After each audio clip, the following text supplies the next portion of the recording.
So pro-life evangelicals for Biden responds to this news that the administration that promised them that they would be pro-choice pragmatic moderates is radical. And they're removing the bipartisan Hyde Amendment on a federal spending bill that we're foisting onto our grandchildren in order to kill babies right now here and abroad.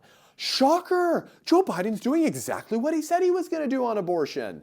And pro-life evangelicals for Biden, they just can't believe this. So they released an open letter on March 7th entitled Open Letter on the American Recovery Act. And I'm going to read just a portion of it just so you can see what grifts these people are. Here's what they say. As pro-life leaders, no, you're not, in the evangelical community, we publicly supported President Biden's candidacy with the understanding that there would be engagement with us on the issue of abortion, and particularly the Hyde Amendment.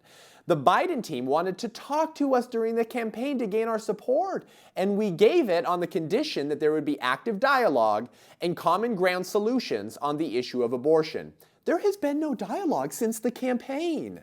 Oh, wait, you mean that pro-abortion Democrats treat Americans like political pawns in order to accomplish their political goals and then turn right around and stab them in the back and betray them because they got what they needed from you? Wait, you mean that they treated you like a prostitute? Shocker. This is exactly what we warned you about, pro-life evangelicals for Biden, and yet you insisted that real pro-lifers vote to murder babies. They continue in their letter here, saying, we feel used and betrayed and have no intention of simply watching these kinds of efforts happen from the sidelines. Well, what are you going to do now? Many evangelicals and Catholics took risks to support Biden publicly. President Biden and Democrats need to honor their courage. No, it wasn't courageous to vote for murdering babies, you woke evangelicals, okay? And he says, we call on President Biden to honor his commitment to us and immediately demand that the House of Representatives apply the Hyde language to the American Relief Package. Okay, so these pro-life evangelicals for Biden, or fiscal conservatives for Karl Marx, or believe all women for Harvey Weinstein, what they're saying is that we believed Joe Biden and his administration when he told us that he would engage in active dialogue and common ground solutions with us, and that we gave him his support with the intention and understanding that they were going to maintain the Hyde Amendment on federal spending bills. Now listen, I don't buy it. I do not buy it that these people were honestly deceived, that these are good-hearted people who were honestly just tricked. They knew exactly what they were getting with Joe Biden.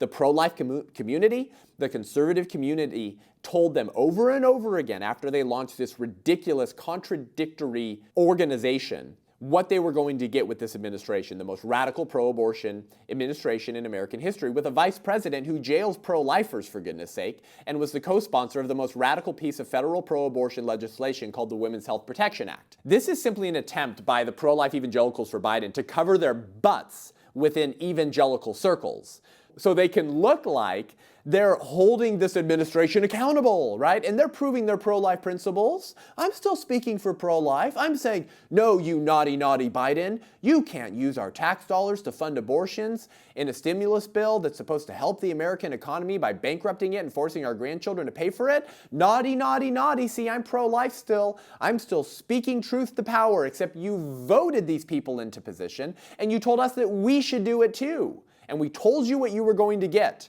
You grifters, you betrayers of the unborn, you soft bigots who say that the unborn is an image bearer of God, but they shouldn't be protected in our laws. And you'll vote for people who run on the platform of murdering them because they knew what he promised and they knew what the Democratic Party platform is. Here is Biden promising to remove the Hyde Amendment from federal spending bills right after he launched his presidential campaign. I've supported the Hyde Amendment like many, many others have, because there was sufficient monies and circumstances where women were able to exercise that right. If I believe health care is a right, as I do, I can no longer support an amendment that makes that right dependent on someone's zip code. Well, there you have it. Killing babies is health care. And why should we deny some people health care? I mean, we should include funding for that as well, because health care is denying children health by murdering them and ensuring that they'll never receive health care. And here is Biden promising to codify Roe v. Wade into federal law making it nearly impossible to save babies at the state level, and even more difficult at abolishing abortion. And here's what he's telling us he cares about and what he's going to do if he gets into the White House. A situation where I would codify Roe v. Wade as defined by Casey. It should be the law, and there's no reason why, if the Supreme Court makes a judgment that everybody's worried about with these appeals going to the Supreme Court, that it changed, I would codify Roe v. Wade and Casey. Well, there you have it. And listen, this is Biden just staying true to the Democratic platform. He's not off the reservation. In fact, many were not comfortable with him because they didn't think he'd be radical enough. But of course, he's just an empty suit for the radical left. How were you surprised by this? I don't buy it that you were honestly surprised. I think you're a grifter who was trying to siphon votes away from the only political administration who could protect the unborn in any meaningful way, while trying to remain in sort of amiable circles and relationships with those in the evangelical community.